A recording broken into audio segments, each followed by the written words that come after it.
What's up everyone, John from ARTV. It's time for a review of the new album from A$AP Rocky, the Harlem rapper. It's titled At Long Last. A$AP, the follow-up to 2013's successful record, Long Live A$AP. I was more of a fan of the mixtape that he dropped, Live Love A$AP, over that debut studio full-length hit and miss for me, honestly. That's how I felt with Rocky throughout his career, though. He's known for being a part of the A$AP mob alongside other members like A$AP Ferg and unfortunately the now late A$AP Yams, who actually before he passed managed to do some of the production and actually feature on one of the tracks here on At Long Last. Now, other than A$AP Yams, he did work with a handful of other producers, including the likes of Brian Burton, aka Danger Mouse, someone I am a huge fan of, especially if you've been watching my reviews for a while. You know that whenever he gets his hands on a project, I'm very, very interested to see how it turns out. So we've got Danger Mouse,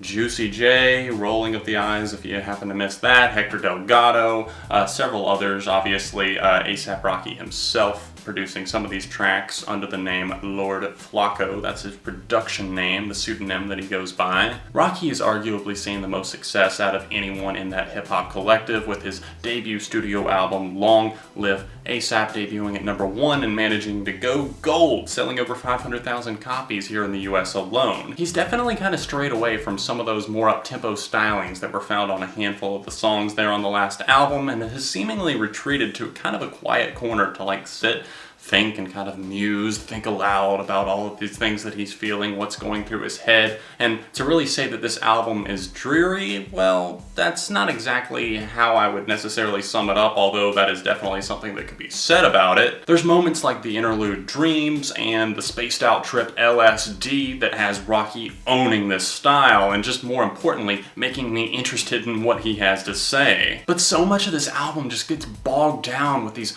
marshmallowy instrumentals that sport the likes of soul, indie rock, and even jazz and some traditional hip-hop. While the instrumental choices are hit and miss, I can definitely respect that he wanted a more reflective tone kind of as a whole to match what he was saying here on this album, and he makes it clear right away on the opening track, Holy Ghost, that this album is going to be much more personal, and judging from this particular song, I thought it was going to be something that I was really into. Now, of course, Brian Burton producing this track, really like the feel of it. Joe Fox, a name that we will get to more in just a minute, is someone that plays the guitar on this one. I think does a little bit of the singing as well. And when I say personal here on this track and really to this album in general, I don't necessarily just mean how he feels about himself, although Holy Ghost does see him kind of struggling with the success that he's achieved, kind of seeing himself pushing people away and then wanting to kind of keep the people who have been supportive of him in his life. It's like he's kind of like sold out or something like that, or else he feels like he has. So that one definitely is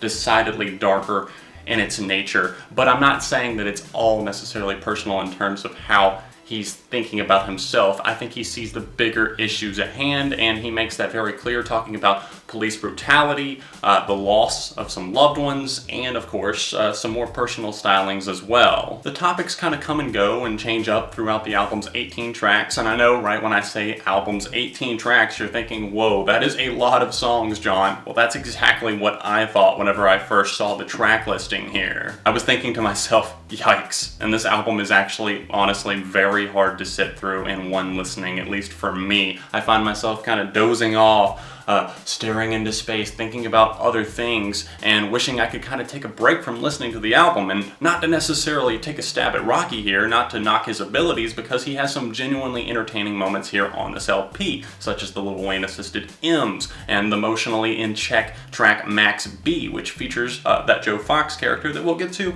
in just a minute. We'll get more information on him, and of course, just the problem is for me is that the guests often outweigh the weight of Rocky's verses that he delivers here on the tracks. Prime example of that happening is the track Electric Body, which features the West Coast rapper Schoolboy Q, who has actually been getting a lot of verses, it seems like, lately. The beat is really enticing, mixing together some creeping synth lines and 808s as Q drops a more aggressive and cocky verse, really just blowing Rocky's verse out of the water, and that's saying something because it was actually a pretty solid effort that Rocky put together on the track. Then we get to Every Day, which actually has a slew of guests. guest, sporting the likes of Rod Stewart, R&B star Miguel, and of course the producer Mark Ronson. The hook on that one is what really took me by surprise, and I say that because I was not into it at all the first time I heard it, but with repeated listens, it's kind of something that I find myself humming the melody of. We get to the Hazy Jam Jukebox joints, and that's one that I'm having some mixed feelings on. It has a slow lit fuse on it, and it really just has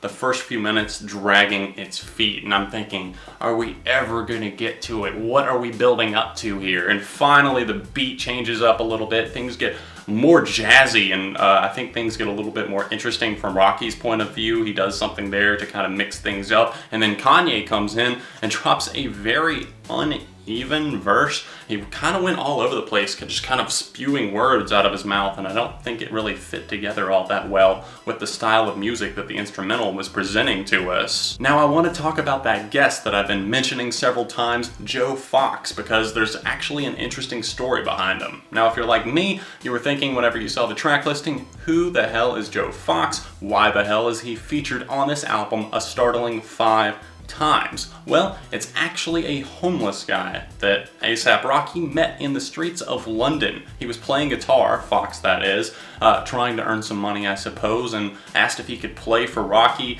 and just thinking, hey, maybe I'll get some tips or something like that. Having no idea who he was, apparently.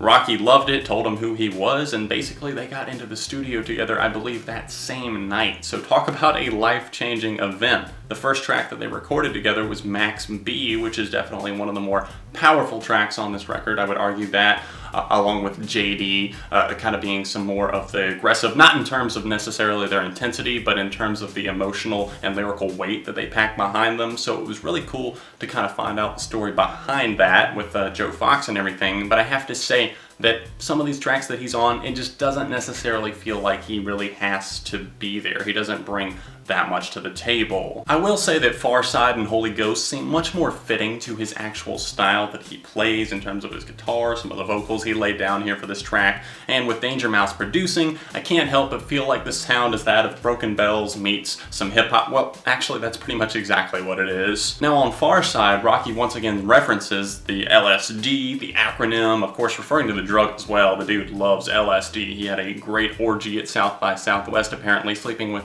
tons of women, as he told Billboard, and I thought that was a rather interesting story, but I think it goes a little bit more deeper than that, especially on the track Pharsyde, and I say that just because of the way the lyrics are conveyed to us here on that track. The acronym also stands for Love, Sex, Dreams, which is brought up on the actual track titled LSD, which is one of my favorite songs on the LP. Along with Lord Pretty Flaco 2, that was the only taste that I had of the record, and of course that track that I just mentioned being a nod to his pseudonym that he produces under. Now whenever I watched the video, there was a verse from Excuse Me, the track that follows immediately after this LSD tune, and it kind of threw me for a loop whenever I didn't hear it in the album version whenever I played through it for the first time, but I've grown to like both of these tracks as different beings, with LSD serving as a more mesmerizing trip down a drug-fueled lane, kind of seeing things through the haze that maybe he saw things through one of those nights, if not the night at South by Southwest, because that was probably a little bit too recent. I'm assuming he was done recording the record by then,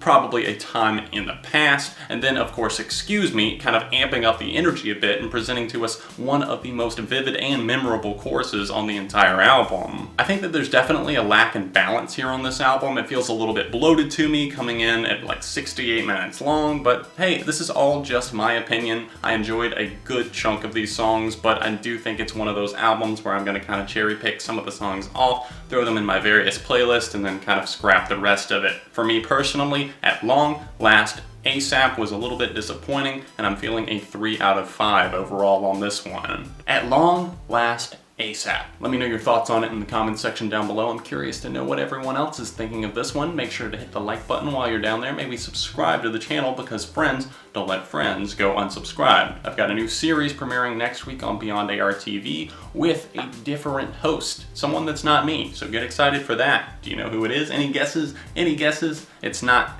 Spinner Reviews, just so you know. Anyways, thanks for watching, guys. If there's any other albums you'd like to see me cover, let me know about them in the comment section down below. By the way, this is probably the last time you'll ever see this backdrop, because I'm about to move right after recording this video. Thanks for watching, and I will see you very soon right here on ARTV.